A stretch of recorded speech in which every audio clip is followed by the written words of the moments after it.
Bum, bum, bum, bum, bum, bum, bum, bum, bum, bum, bum. Bum, bum, bum, bum, bum. Hey everybody, come on in here. You know what time it is. Yes, you do. Today I'd like to give my best Peter Strzok impression. And it goes like this.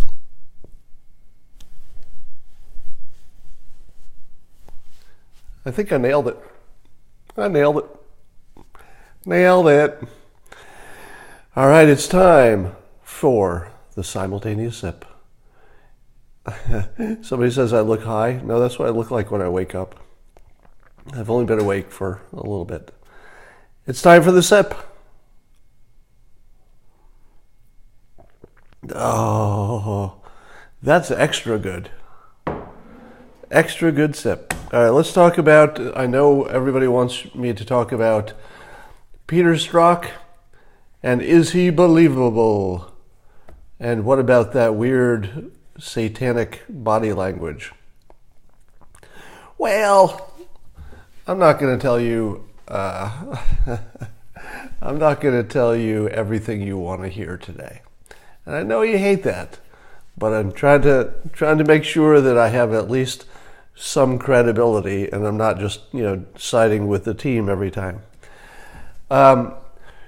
You all by now have seen the GIFs and the video of Peter Strzok making weird facial expressions.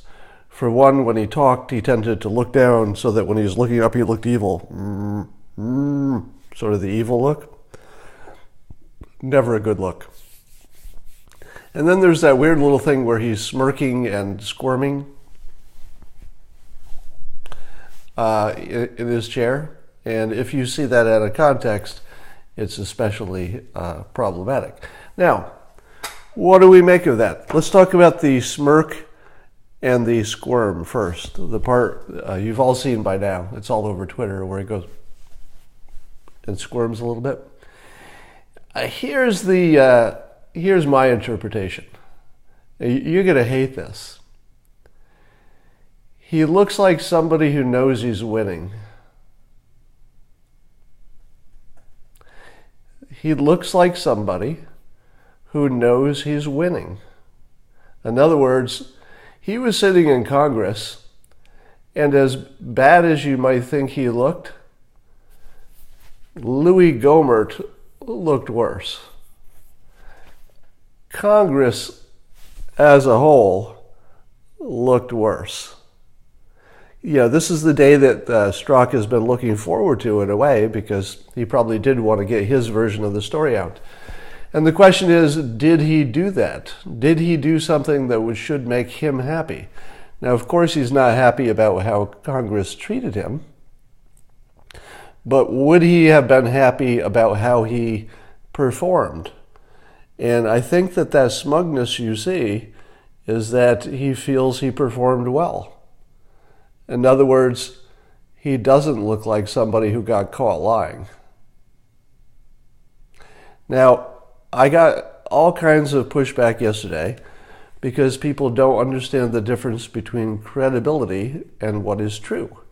I don't know what he thinks now, what he thought then, or what is true. So I can't speak about what's true, but I can tell you whether he looked credible or not. And I would say that the weird body language was terrible persuasion if he's trying to be liked, but it didn't look like he was trying to be liked. I saw no indication that he went in there thinking, I'm going to turn the public into liking me. It didn't look like he went there to do that. And indeed, he did not do that. But he looked like he felt like he was winning. And I'll tell you that when he talked about the part of the text where he said, we'll stop it, and I was looking for the tells of lying. So his explanation about when he talked about the Trump presidency, when he said by text to his lover/layer, Lisa Page, he said, we'll stop it. His explanation was, we was the people, because this was before the election, and surely we the people would vote against the president, just like the polls say will happen. Now, is that credible? Well, here's what I would look for. I've told you some of the ways that liars lie. A liar would say something like, there's no evidence that that's what that means, or that could mean anything. You're just taking it out of context. Or, well, but privately, we said other things, maybe something like that. No, that's not a good one. Forget that last one. So there are things that liars do that are fairly consistent, which is not 100%, meaning you can always detect a lie, but liars do have a pattern that people telling the truth do not. Do you remember what Peter Strzok's general approach, forget the specific words, but what was his general approach to the question of whether he was biased to the point of not being able to do the job in a professional manner? How did he react to the accusation of being biased beyond the point of being professional? Do you remember how he reacted? He reacted on offense. Offense. He actually made a statement that was quite impassioned and quite angry. He looked legitimately angry and impassioned when he blamed the Congress and all of his critics for even suggesting that his bias would be, enough to overthrow the country. So somebody's ahead of me here. Now, if he were a regular citizen, not an FBI agent who is presumably, I think this is a fair assumption, presumably trained in how to detect liars, I would say that is an honest looking response. Because if you're not an FBI agent who's trained to know what a real person looks like and what a liar looks like, that sort of person could fake it. But a regular citizen who acted exactly the way he did, I would say he was innocent. Or at least believed he was innocent, which is slightly different when you're talking about bias. I would say that if he had been a private citizen, his performance would have looked very convincing to me. But you have the extra complication that he's a trained FBI agent with many years of experience interviewing people and trying to detect whether they're liars. So a person with that much training could very easily pretend to be honest, and that would be a good way to do it. A good way to pretend you're honest is to act really angry and attack the attacker, the way he did. So you can't really tell anything in his special case because he could be smart enough, trained well enough to pull that off. But if it had been anybody else, I would say, yeah, that performance looks actually believable. Now here's the dumbest part of the entire conversation. And this dumb part applies to both sides, the anti-Strzok and the pro-Strzok. Here's the dumbest thing people are saying. He was biased. Why is this the dumbest thing that anybody's saying? And, I know that some of you, probably most of you, believe that that's a true statement. He was biased. Why is that the dumbest thing in the conversation?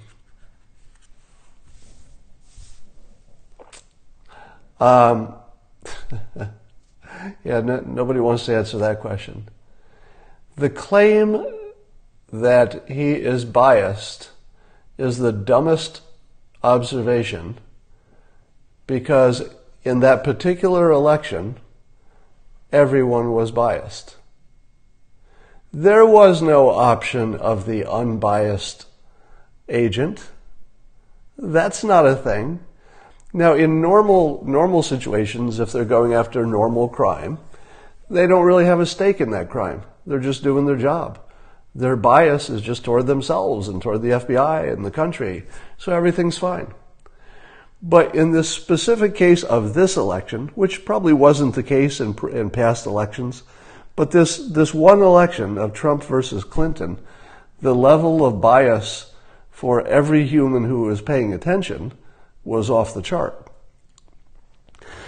So to say that this agent has a problem with bias is just not good thinking, right?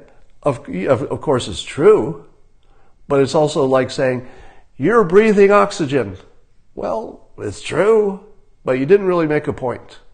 Because if it's true of everybody on this point of just this presidency, then you're not really saying anything. Who was the agent they could have had on that case? If you show me an unbiased FBI agent, I'll show you an idiot. Because if you were unbiased about this particular election, you weren't paying attention. And if you weren't paying attention that aggressively, I got to worry about what else is wrong with you, right? My RAS was off, whatever that is.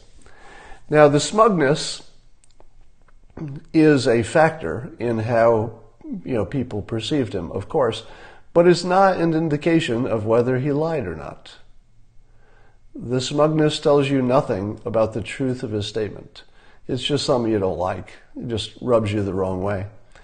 Now, I was watching, let me finish the bias statement.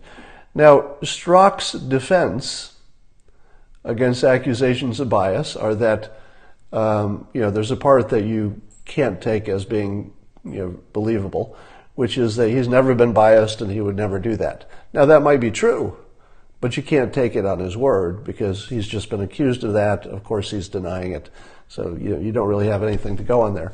But he made a specific claim that is, I think, at least a little bit falsifiable or not. I'll just say falsifiable, which is that the FBI system would have caught any real bias.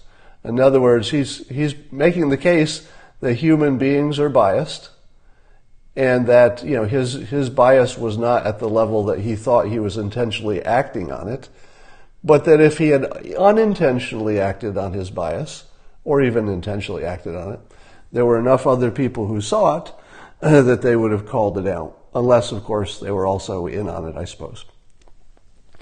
But that's a claim that I think merits some investigation. I'd like to hear from some FBI experts, people who have worked there recently, to tell us whether that's true or not. Could there have been enough other people looking at his work that any obvious bias would have been pulled out immediately? Now, the IG, I believe they concluded that he was biased. Nobody's arguing that point. Do you know why? Because arguing that point is just stupid. It's just stupid to argue that he was biased. Because of course he was biased. Do you know who else was biased? You, me, every single person in the country. So when the IG says he was biased, the IG could have just as well said, and by the way, the IG is biased. Because that's true too. Probably a lot. Now, when Strzok says that he was fired not for his bias, but for the optics, the appearance of bias, I rate that claim 100% true. This is one of the few things I could say with complete certainty. Why is it 100% true that he was fired for the impression of bias, because the text had been discovered, versus actual bias? Because there was no claim by Comey of actual, acting through the bias. There is no claim in evidence that something he actually did is proven by bias. And it would be completely routine and ordinary to fire him for this appearance of bias, or at least to reassign him for the appearance of bias. So whether or not Strzok has bias and acted on it is a separate question from whether he was removed from his job for the bias. The only thing they knew is that it looked like bias. So of course it was removed for the appearance, not the actual things he did. So he's 100% true on that. I think his statement, "we'll stop it," has two explanations. We, meaning we bad people within the FBI, or we the public. Given that he said it before the election, and we the public, collectively, it looked like we're going to surely elect Clinton, that seems like a normal thing to say. Yeah, we'll stop it, we the voters. Versus we will overthrow the government, which would be weird and unusual. So you're going to need a lot more evidence for that. What did people say to me when I said what I just said now? People said, okay, Scott, pretzel time, yes. People said, okay, I see what you're doing with that one example. And if that one example, the example where Strzok said by text, we'll stop it, if that were the only evidence, maybe I'd see your point. Could be seen two ways. If it was the only thing in evidence, sure. But what about all the other stuff? You have to look at all the other stuff because you have to see this in context, right? False. Bad thinking. Do you know why you are so angry? This is true of most of you on this Periscope. That you're so angry about the Russia collusion story? Do you know why you're so angry? Because every piece of evidence is weak, but the anti-Trumpers have summed them all together to make them look stronger. Let me give you an example. Russia and Trump must have colluded. Here's the evidence. Don Jr. went to a meeting that he didn't know exactly what it was about, but he hoped that there would be some information he'd hear about Hillary, which is completely legal. You know, nobody can stop you from hearing information. There's no law against that. All right. So people say, well, there you have it. And I say, no, that's just evidence of somebody went to a meeting because somebody said, I have something that you'd like to hear. That's not illegal, and it's not exactly colluding with Russia because we don't know what he would have done with that information. Had it been real information, would he have said the smart thing, which is, oh, now I've got the information, I'll go to the FBI, make sure they know that Russia is trying to mess with us. That we never got to that point because they had no information. So people will say, okay, I hear what you're saying, that the Don Jr. meeting, if it was the only thing about the Russia collusion, it wouldn't be that convincing. But you have to look at it in context. Because keep in mind that Flynn got in trouble for lying to the FBI and for leaving some meetings with Russians off his thing. And you say to yourself, okay, if that were the only thing that happened, that wouldn't look so bad. It's just Flynn doing some lying and left something off a list. Probably not that unusual. But you have to look at it in context because it was the Flynn thing, but also, see where I'm going? Confirmation bias works like this. The fact that there are lots of pieces of evidence does not strengthen any one of them. All right? Confirmation bias would look exactly like guilty. You can't tell the difference. If you think you can tell the difference between a big web of confirmation bias and something that's just true and look at all the evidence for it, then you don't quite understand how reality is organized. Reality is not organized in things that are obviously true and things that are obviously not. Your brain is not up to the task of sorting out truth from fiction. We're just not very good at it. So the things you should look at is if you see a whole bunch of reasons, but there's not one of them that's convincing, you got to tell yourself that's a toss-up between whether all that evidence means something or it's just your confirmation bias. If you believe that the Russia collusion story is mostly a whole bunch of little evidence that's not really anything, but they summed it all up to look like it was, if you think that's what happened with the Russia collusion story, but you don't think that's what's happening with the Peter Strzok collusion story, then you don't understand how confirmation bias works. Okay? Now, I know that at least 20% of the people listening to this or who see it later are going to say, incorrectly, Scott Adams says that this one's true and this one's false. I'm not saying that. I'm saying that you can't tell the difference. All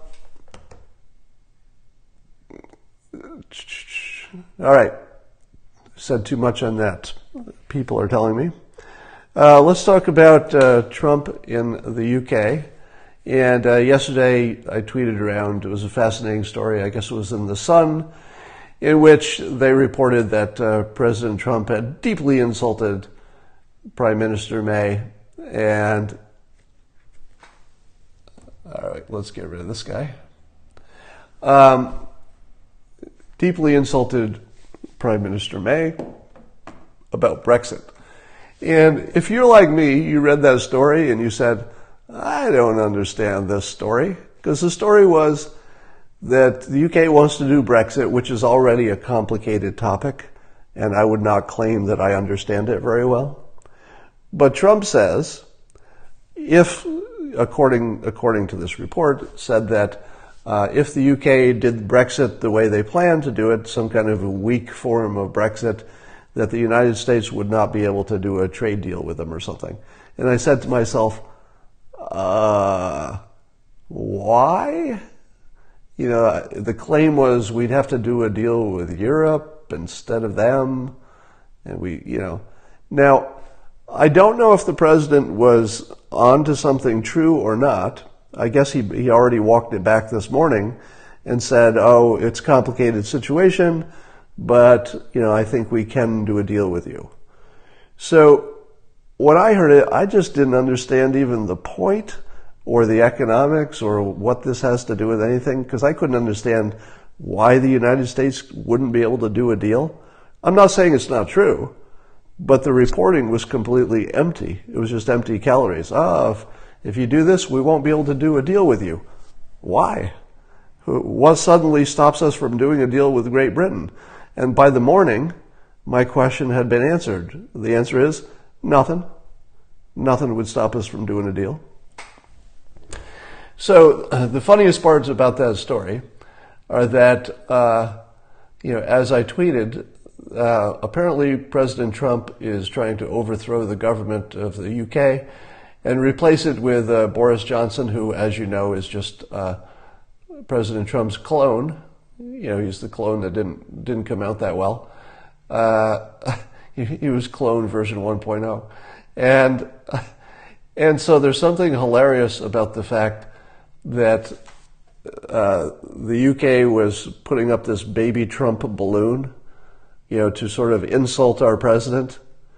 So here it is, the UK doing its best job, not everybody in the UK, but members of the critics of the president put up this baby Trump balloon to insult our leader as he goes to visit. And what does he do while he's there?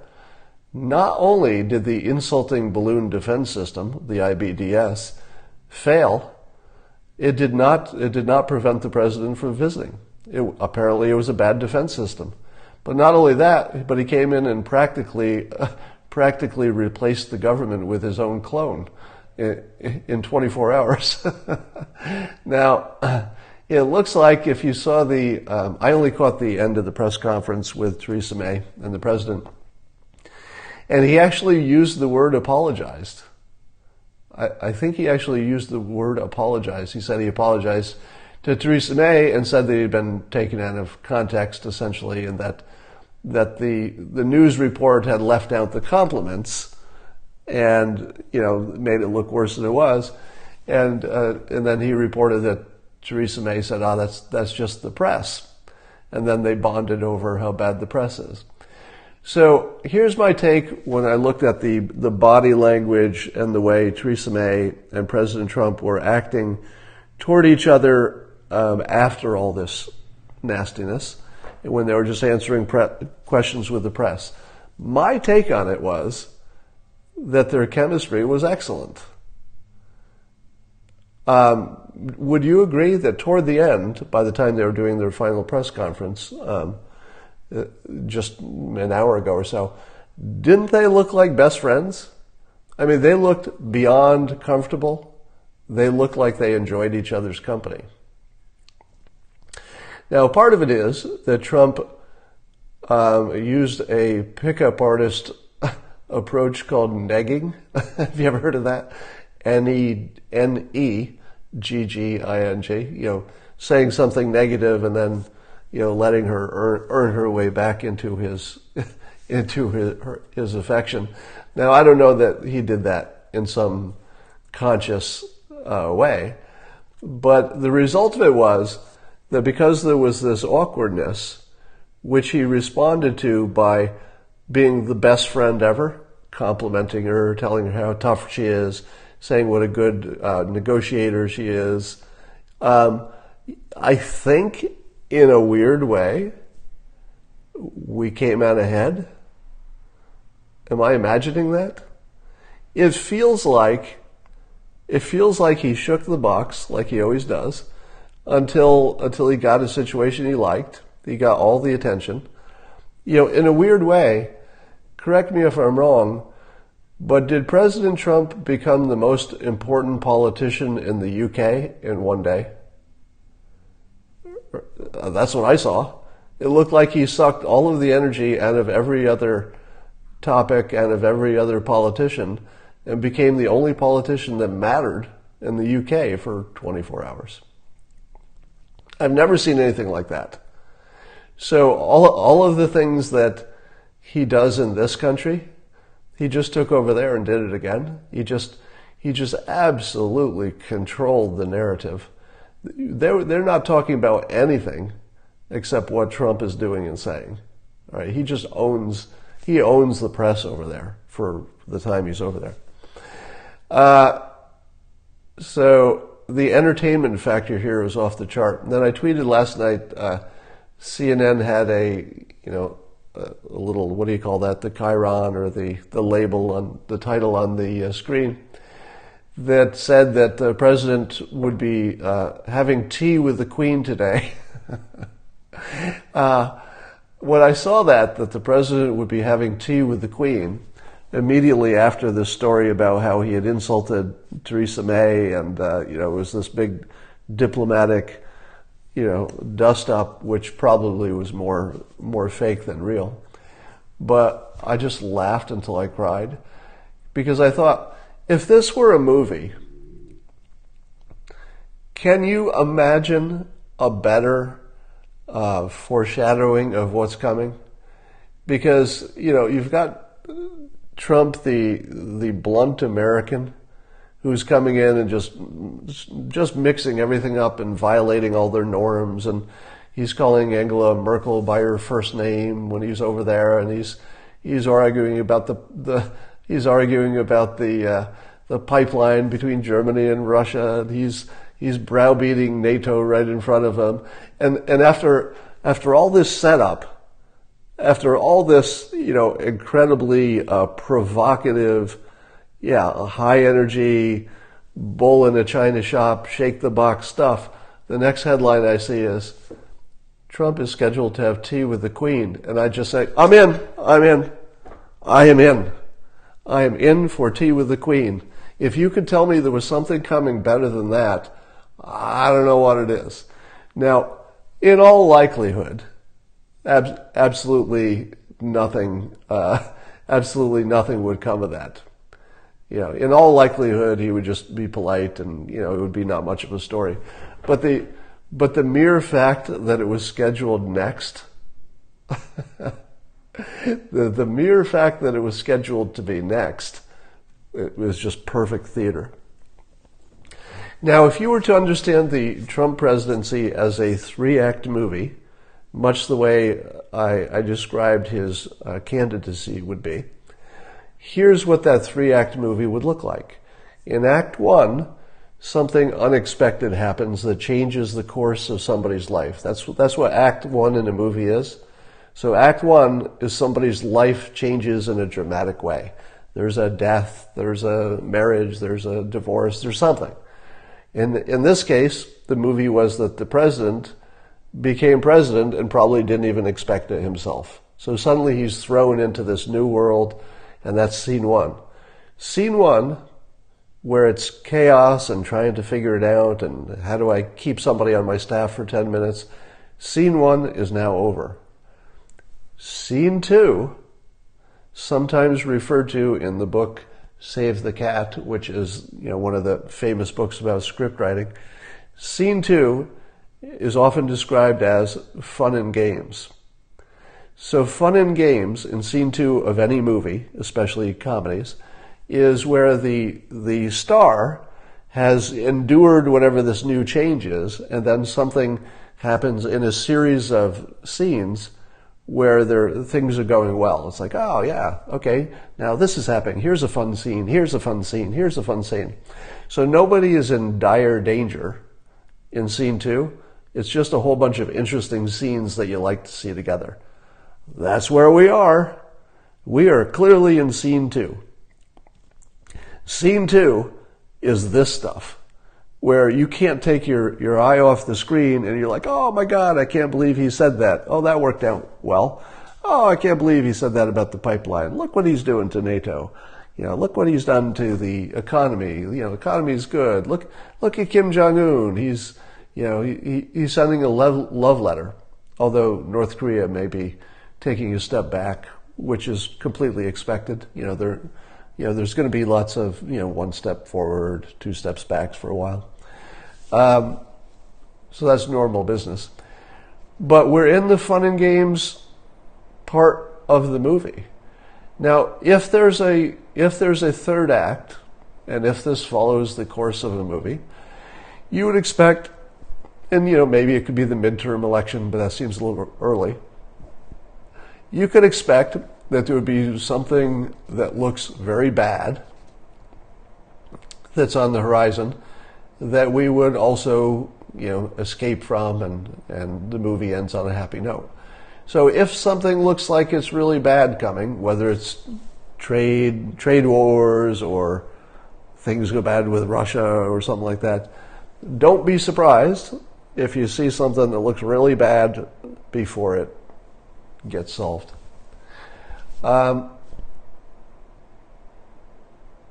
Something looks bad every week. Yeah, so in a normal movie, there would be, lots of little challenges along the way, but Act 3 is the special one where you can't even imagine there's a way to get out of it. That's what makes it a good movie. All right. What else is happening?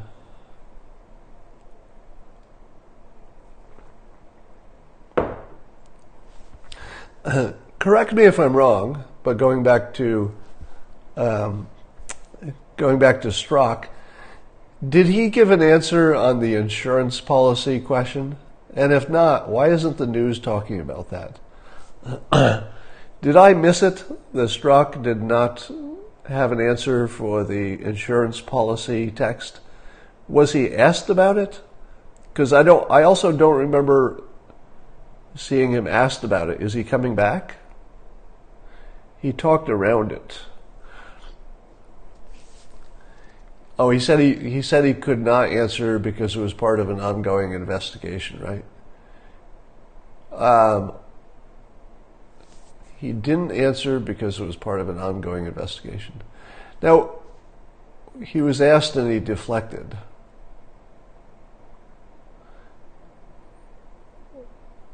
He said he couldn't remember. Huh. Well, that's interesting. Saying you can't remember, that really isn't the worst answer in the world. If you're given the choices, right? Because there are lots of ways that you can answer that wrong.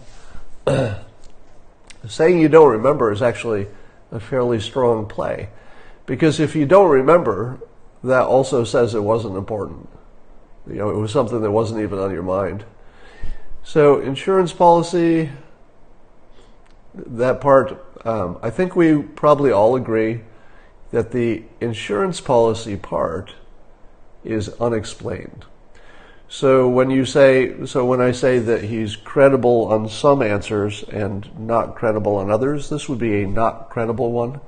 So he does not yet have a credible, believable answer on the insurance policy part.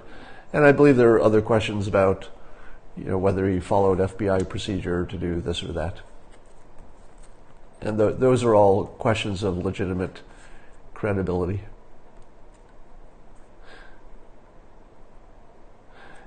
Yeah, I think people have succeeded before with the I can't remember why I said that or thought that. That it's probably a reasonably good strategy.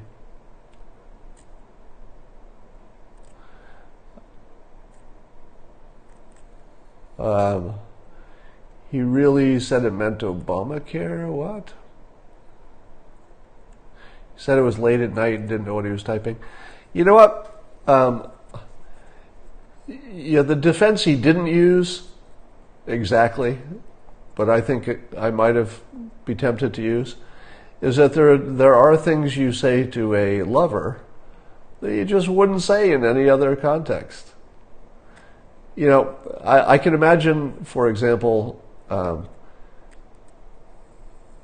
can imagine me saying that I would change the world to fix something. That just feels like something I would say to Christina, right?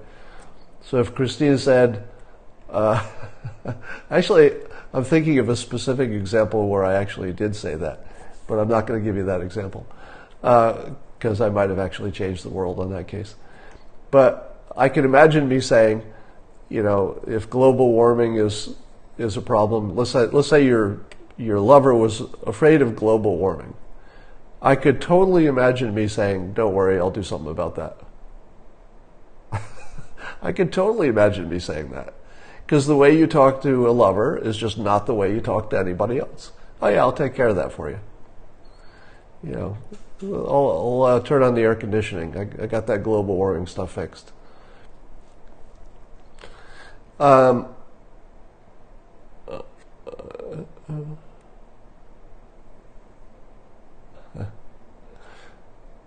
Yeah.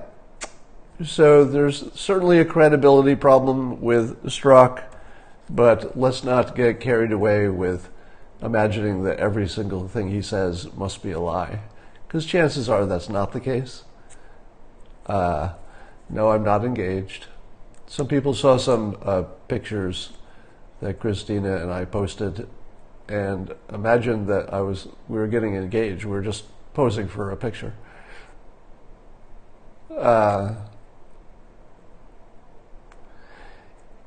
Yeah, I don't think I've ever had a lower opinion of Congress than I did after watching Louis Gohmert and his little act there. That's the worst opinion of Congress I've ever had.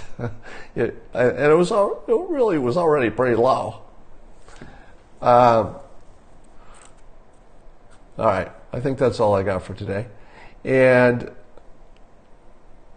I will talk to you all later.